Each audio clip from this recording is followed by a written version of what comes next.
Good morning, Amber. How are you doing? Good morning. I'm good. Man, what a journey you've been on. Congratulations, because not too many people get to experience what you've been through. Oh, yeah, it's been quite a ride, and I wasn't expecting it either. So thank you. But it's that moment that so many actors have always dreamed of being. When it comes to, being on television, it's like, I want something that's going to last a very long time. And it's like the luck of the draw. Yeah, I remember a friend years ago, and this was when we'd only been on the air for like 3 years. He was like a fellow actor.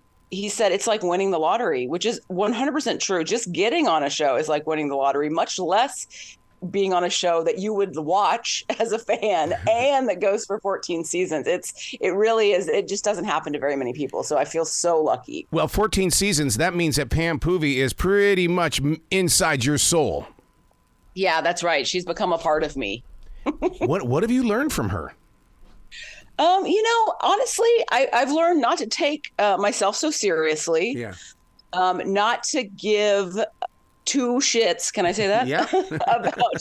about what anybody thinks about you, and just do what you want. Live your best life and care about people. That's the thing I think that is the thing I learned about Pam, is that she really does love everybody. She's quite a loving character. She's got such a big heart. So yeah, just don't care what other people think about you. But what's really interesting about Pam is the fact that when she was on the screen, we as viewers would go, yeah. And we would come to the show for Pam. Yeah, that's so sweet. And people always say like, oh my gosh, that reminds me of my girlfriend. Yep. Or, people are like, it's a real character that they can relate to, which doesn't happen a lot in animation. Wow. And for animation to have such a powerful impact on our lives, I mean, it's not real, guys, but it is to us through the emotions that we have with the show. It's very real. Yeah, 100%. And same here. Like, I care about this character and I get excited to know what she's going to do next. And like when she kind of became like an unlikely sex symbol, I was like, yes, Pam, it's amazing. See, that's so funny that you say that, because there were many times when in the early stages of Pam, it was like, I thought it was just clickbait. I'm going, oh, they're just doing promotion. And then you realize that everybody else around the country is starting to talk her language as well.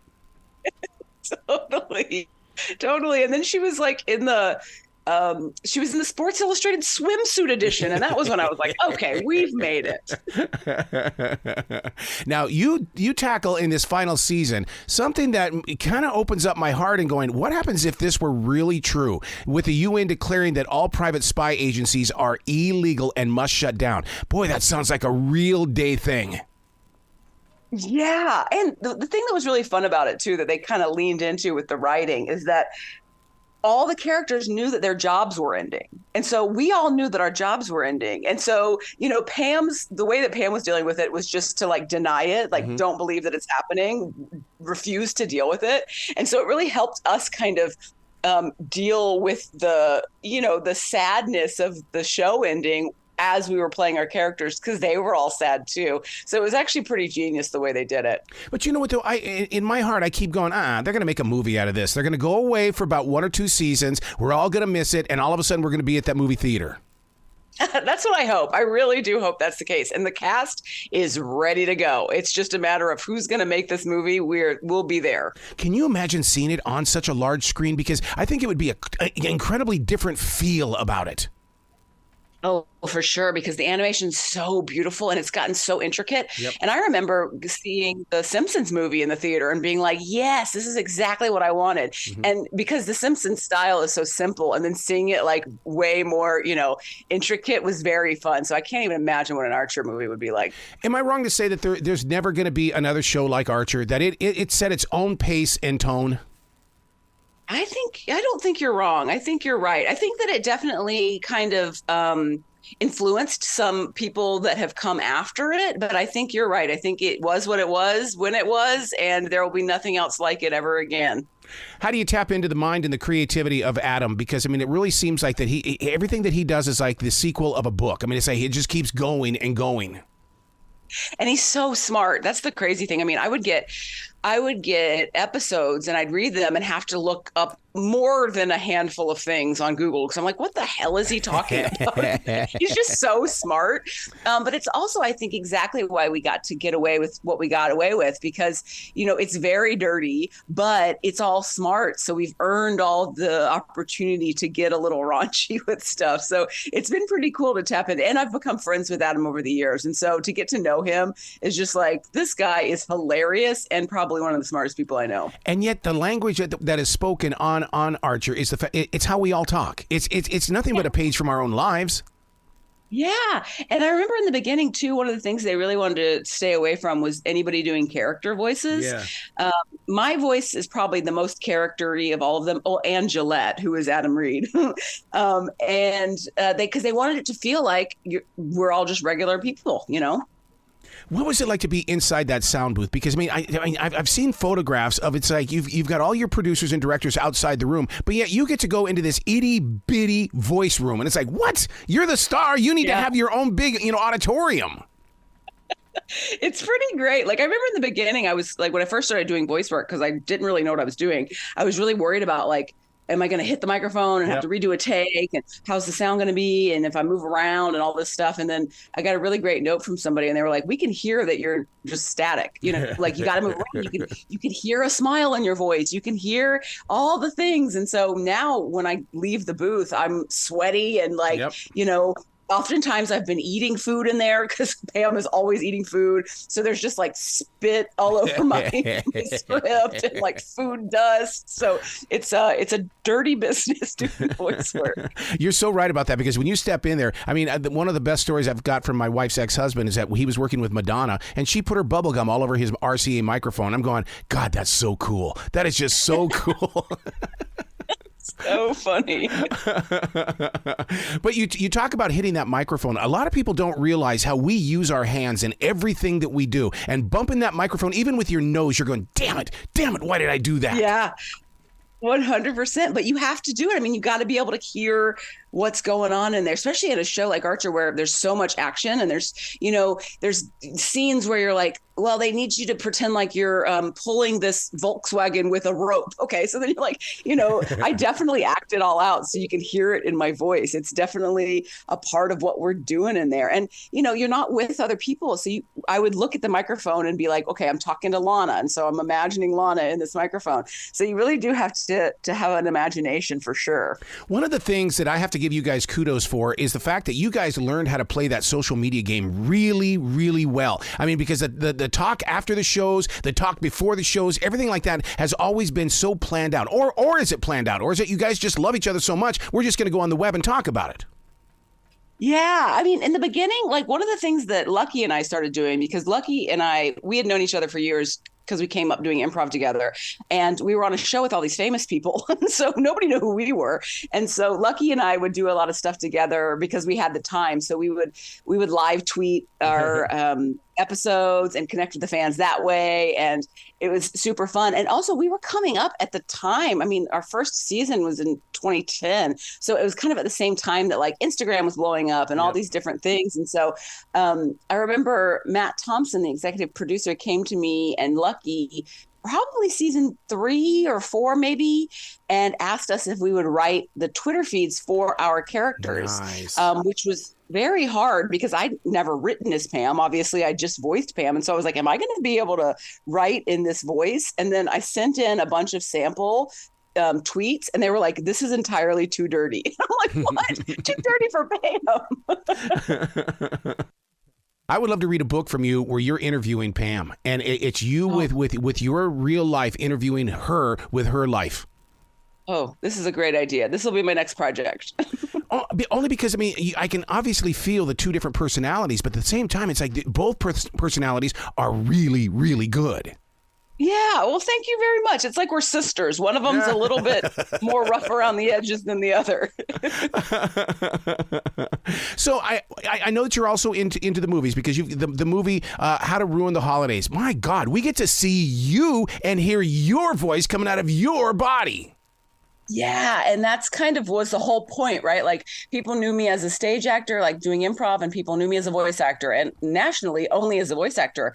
And so I really wanted to be able to show people another side of what I can do. And so my husband wrote the movie and produced it, and it was directed by our friend Arlen. Cameos from different people and faces that you'll recognize, and we had such a great time making it. Well, the feeling of the movie, did this really happen? Because I mean, you're talking about something that people face every day, selling the family home. Yeah, and this was definitely inspired by both of our real lives. My husband wrote the story, and everybody can relate to what's happening at home, or if you've been away, or you just haven't spent as much time with your siblings, so yeah, we definitely, there's lots of laughs, but also some real tender and sad moments that happen in the movie too. Well, I've always thought that's what makes comedy. You're supposed to have those moments, and then all of a sudden when the funny comes in, you're going, whoo, thank God I escaped. Exactly. That's when comedy is at its best, 100%. So what is it like for you to go from improv to scripts? Because all of a sudden it's not about improv anymore. It's hard. I mean, because I came up doing improv, I was really spoiled because I don't have to memorize anything. And so it would make me pretty nervous to have to, okay, so these are the lines I got to deliver. These are the things I've got to say. And it's just a muscle that wasn't as strong in me as improv was. But the good news is that both my husband, who's the writer, and the director are improvisers. So they knew, they understood. And I was able to make it enough of my own to feel like I was improvising. So my husband, the writer, is like, well, I mean, I wish you would have said the words exactly as the way I wrote them. But that's not quite what happened. But I got the point across. Yeah, because the vocal tones and everything like that change. Because I can tell when I'm improvising and when I'm reading a script. And many times when I'm doing the script, it's like, oh, God, you need to put more of yourself into it. 100%. You can tell immediately. You're so right. And so I think the real key to like really great actors is when it feels natural and it doesn't feel like something you've memorized, and it feels like something you're just saying for the first time, which is probably the hardest part of all of it. So did you have to sit down with directors and coaches in the way of, because I've been in those studios where they go, okay, now who are we talking with? Who are you envisioning inside your mind? Okay, this is who they are. What were they doing before they came into this process of the scene? 100%. Yeah, I worked with a coach, and I definitely worked with the director a lot leading up to the shooting of the film, so that I could get close to getting good at that kind of thing. And so, yeah, it was a lot of prep work. And that's the thing. Doing voice work is so much easier than making movies because you don't have to go through hair and makeup. You just get to read your lines off of a piece of paper, and they make it seem really natural in post. So it's a very different ball game. Oh, my God. And a lot of people don't get to experience that. You walk into these studios, and usually they're ice cold. They want to offer you the world. You want something to eat, want something to drink? I'm about ready to go use my vocal cords. I don't want to mess these things up today. Exactly. And as Pam, I would just eat so much in the booth.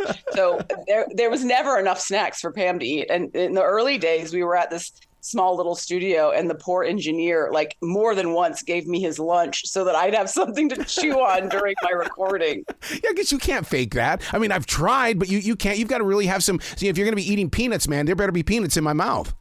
Oh, yeah. I tried too with like tissues, water. Like, no, we can tell. You have to put food in your mouth. I'm like, okay. So what is next? How about a podcast where you go back through every single episode of Archer and give us the scoop from behind the scenes? Oh, I would love that. The bad news is I have a terrible memory, so I have no idea what happened. We do hope, I think the cast is really hopeful that something else will come out of this, and we'll be able to continue to play these characters sometime down the road, but we just don't know. So we don't know if there's anything next with these characters, but I sure am going to miss them. I really do love it. How do you deal with relinquishing her then?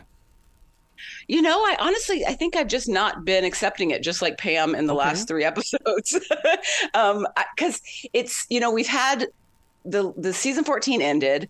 And so I watched the last episode of that. It was during the strike. And then now we've got these 3, the final event is happening.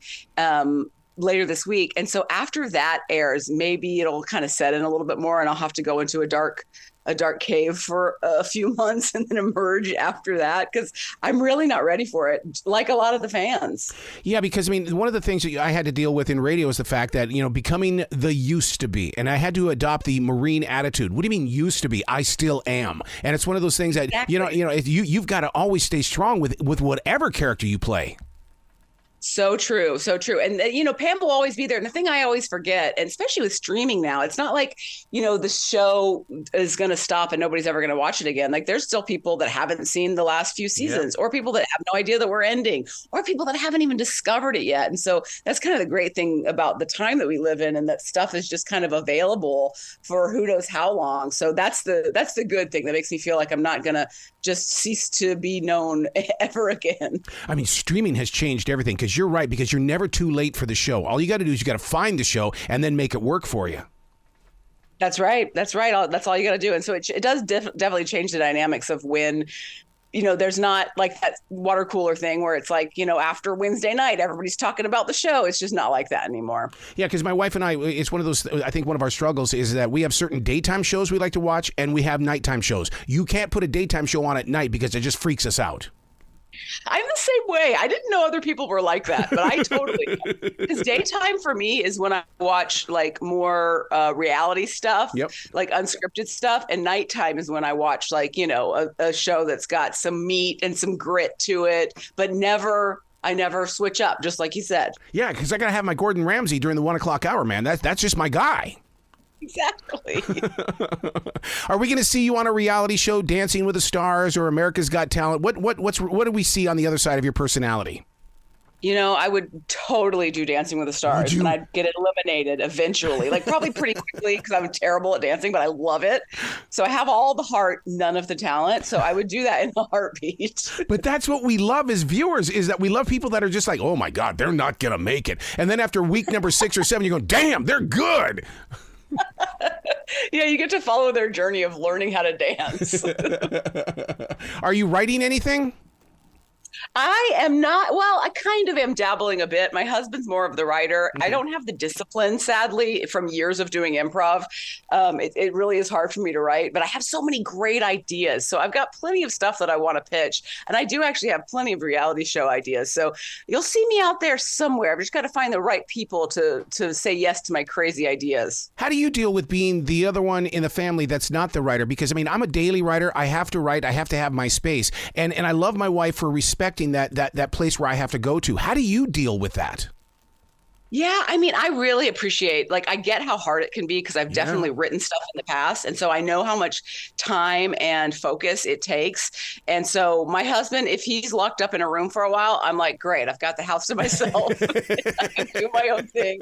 And I do think it's wonderful. I appreciate that if I'm like, hey, Kevin, I've got this idea, and he can make it into something, and he can write it and make it wonderful. Awesome. And I don't have to worry about it. So it's really kind of great to have a partner that's great at writing and enjoys it. It's not like a pain, it's a chore for me when I have to do it. Oh my God, it's almost like writing a song. You just take him, a guitar riff, and all of a sudden here comes this piece of music.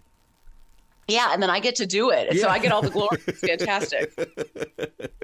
Well, man, I really do hope that we get to talk to each other again as Pam Poovey. And the reason why is because it's not over in my heart, and I'm having a hard time with this.